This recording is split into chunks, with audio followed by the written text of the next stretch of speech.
Hello friends, in this lecture we will see the second case of special case in simplex method. Okay, the first case was degeneracy. So we will see here the second case, case 2.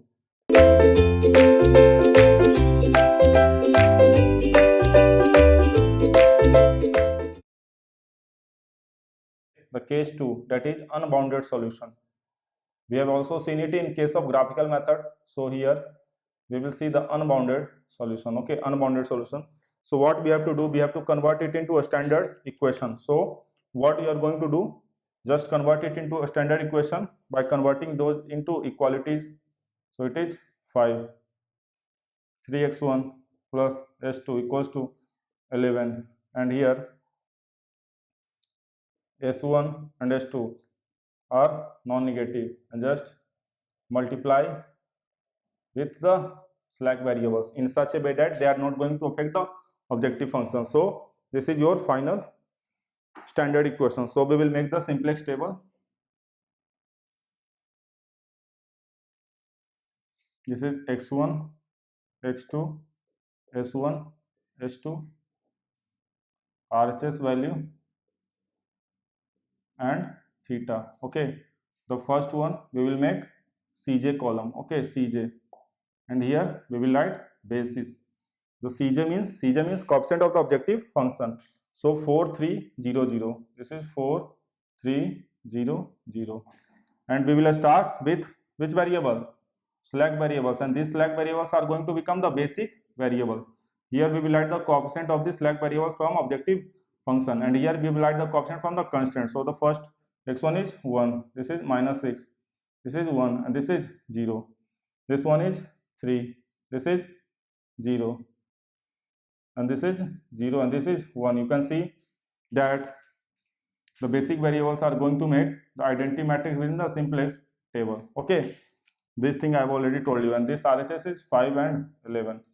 So now we will write the value of Zj. So Zj is 0, this is 0, and this is also 0, this is 0, and this is 0. So we will calculate Cj minus Zj. So this is going to be 4, 3, and these are going to be 0. Why? Because these are the basic variables. You can see S1 and S2 are basic variables. So they will have 0 value and the Cj minus Zj row. Okay, now we will select the most positive. Okay, most positive non-basic variable. So this is our key column. Okay, this is going to be our key column. So divide the RHS value with the elements of the key column. This is going to be 5 by 1 equals to 5, and here it is going to be 11 by 3. So we will select one incoming will be x1, and outgoing will be the minimum is 11 by 3. The minimum is 11 by 3. Okay, so now what we will do, here s1 will remain and s2 will be outgoing and x1 will be incoming. So here we will select x1. Okay, so the coefficient is 0 and x1 coefficient is, look here, 4. Everything has been told. Okay, now this was the key row. Okay, this was the key row, and this 3 is the key pivot element. Okay, this 3 is pivot element. Okay, so now divide this 3 with the each and every element of the key row. So this is 3 by 3 1, 0 by 3, this is going to be 0, 0 by 3, this is again going to 0, this is 1 by 3, and this is going to be 11 by 3. So now what we have to do, we have to make the identity matrix. So S1 and x1. For x1 we have got 1. Okay, and for s1 we have got 0. So what we have to do, we have to make the identity matrix. So here write 1 and here write 0. So below s1 we have 1, s1 we have got 1, and below x1 we have got 0. So write it like this, write it like this. Now we have to do the mathematical operation for each and every element. So we will check 3 minus 1, it is going to be 2, but here it is 0, and here we can check 0 minus 0, it is going to be 1. Okay, 1 minus 1, it is going to be 0, and 1 minus 0, it is going to be 1. It means they have directly subtracted. Okay, so minus 6 minus 0, it is going to be minus 6. Okay, and 0 minus 1 by 3, it is going to be minus 1 by 3. 5 minus 11 by 3, you can see You have to do 5 minus 11 by 3. So it is going to be 4 by 3. It is going to be 4 by 3.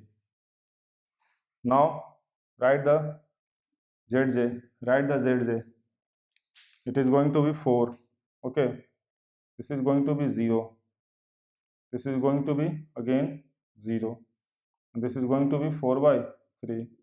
And now write the Cj minus Zj. Cj minus Zj. 4 minus 4, it is going to be 0. And 3 minus 0, it is going to be 3. This one is 0. And this one is minus 4 by 3. You can see here the Z value, we know that here the Z value is going to be 0. 0 into 5 plus, and here it is going to be 44 by 3. Z here is going to be 44 by 3. Okay. Now the incoming variable is going to be most positive non-basic variable. Okay. And outgoing variable, this is going to be your key column. This is going to be your key column. So what you have to do, just divide it. So it is going to be 4 by 3 upon minus 6, and it is going to be 11 by 3 upon 0. So we cannot calculate it. We cannot calculate. Why?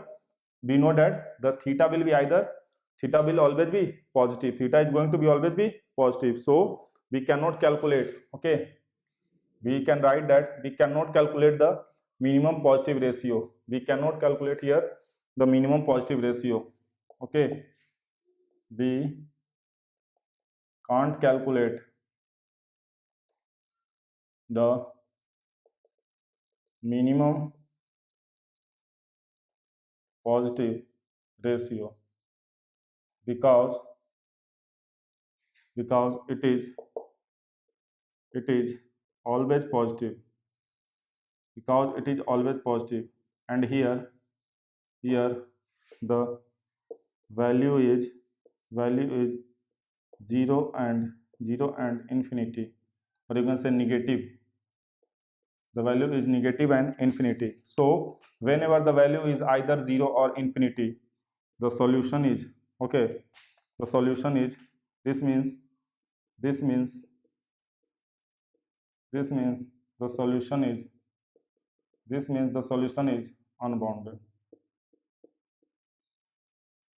Okay, this means the solution is unbounded. Okay, the solution is going to be unbounded solution. Okay, and when you are not going to calculate theta, when the elements of the key, when the coefficient of the key elements are either negative or 0, when the, you can just see this is key column. Okay, the coefficient of the key column is either negative or 0. So when you are going to calculate it, you are either going to find 0 negative value, or either going to find infinity value. So the theta is either infinity or negative. The theta is going to be either negative or infinity. So whenever this situation arises that the replacement ratio is either negative or 0, it is not positive, it means this is a case of unbounded solution. So just remember these things in the points, because you have to study the table.